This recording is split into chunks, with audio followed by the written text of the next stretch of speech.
Très bien.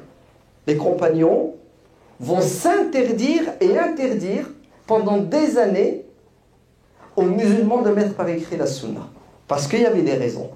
Est-ce que vous savez que c'est juste une question de temps pour que les tabi'in et les tabi'in, c'est-à-dire la deuxième et la troisième génération, remettent en question ce que le prophète a dit et fassent le contraire et invitent les musulmans à faire le contraire? Mais au nom de quoi? Sous quelle autorité? Donc on suit une sunna qui a été interdite par le prophète lui-même. Et certains, à un moment donné, ont décidé que l'on n'a rien à foutre de ce que pense le prophète. Nous, on va écrire l'histoire du prophète. C'est devant vos yeux. Le grand calife Omar ibn Abdelaziz, qui n'est pas seulement un responsable politique, mais c'est un mujtahid, c'est-à-dire c'est un savant religieux. Vous savez ce qu'il fait? Décret.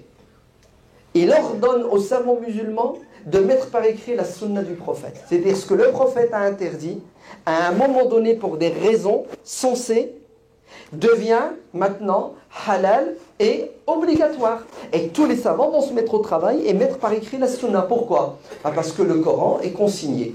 Tranquille, on a réglé le problème du Coran. Il y a un problème qui voit le jour, c'est quoi? C'est les personnes qui inventent et qui créent des hadiths. On fait comment pour régler ce problème?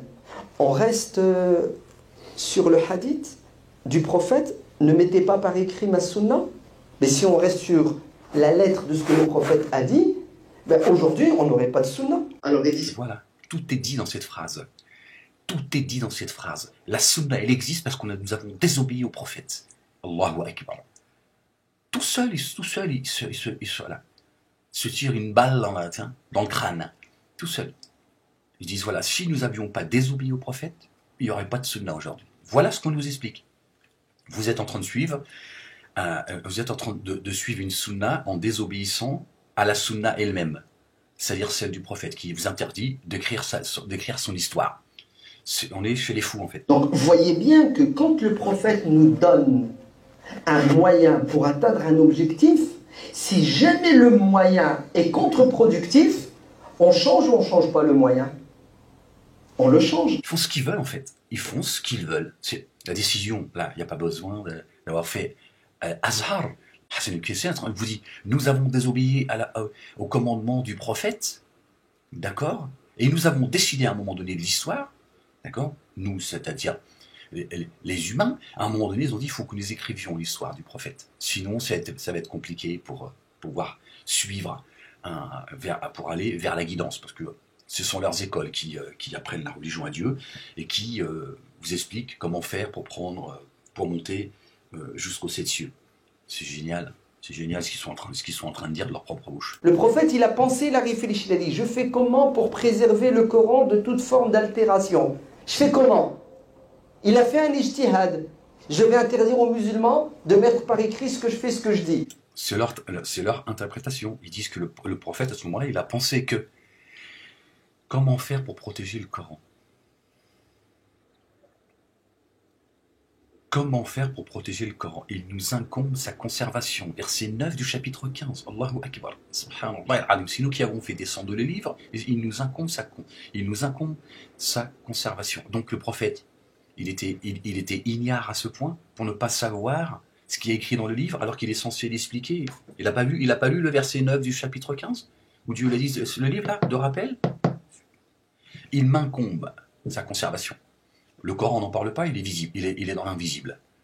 Personne ne peut l'approcher, même pas les démons. Comment se fait-il que le prophète lui-même n'a pas su que les livres appartiennent à Dieu? Donc, ce qui était haram, interdit de la bouche du prophète devient halal et obligatoire parce que le temps a changé, l'époque a changé, les besoins ont changé, les défis ont changé. Ce qui était autorisé du vivant du prophète est devenu ce qui était interdit, à l'époque du vivant du prophète, c'est-à-dire de son vivant, il avait interdit des choses. Elles sont devenues vivantes à sa mort.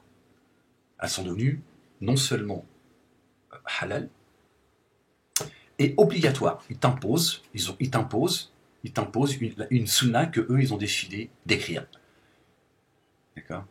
Sans le consentement du prophète, puisque il est mort. Ils ont décidé, une fois après la mort du prophète, cinquantaine d'années après, qu'il était temps aujourd'hui d'écrire son histoire, n'en déplaise au prophète lui-même qui, lui, de son vivant, l'a interdit. De leur propre bouche, ils vous disent sur le fait qu'ils font ce qu'ils veulent. Et que la sunna, c'est eux qui l'ont écrite et qui l'ont décidée, et au détriment, en désobéissant au prophète. Parce que sur quelle autorité, à un moment donné, il faut qu'ils nous disent. Sur quelle autorité, à un moment donné, ils se sont appuyés pour dire non, il est temps aujourd'hui d'écrire la sunna.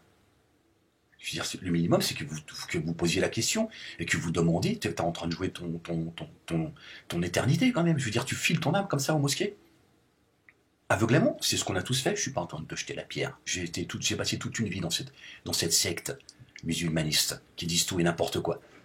D'accord. Et aujourd'hui, ils disent oui, nous avons désobéi au prophète. C'est une sunna que le prophète a rejetée. Mais nous avons décidé qu'il était temps que nous la fassions vivre. Oui, mais sous quelle autorité vous avez décidé de faire vivre une sunna au détriment de la sunna de Dieu?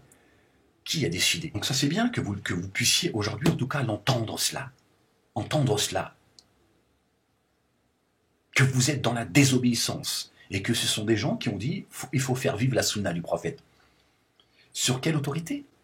Sur quelle autorité? Comment tu fais aujourd'hui? Alors tu peux me dire, oui, mais Hassan Hussein l'a expliqué, il explique que c'est pour respecter l'esprit du prophète et tout. D'accord, mais donc nous, ça veut dire que nous autres, nous sommes contraints, de manière éternelle, de suivre une sunna décidée par des gens dont Dieu n'a jamais mentionné, on ne sait pas qui ils sont, on ne sait même pas s'ils ont existé, mais on suit une sunna, voilà.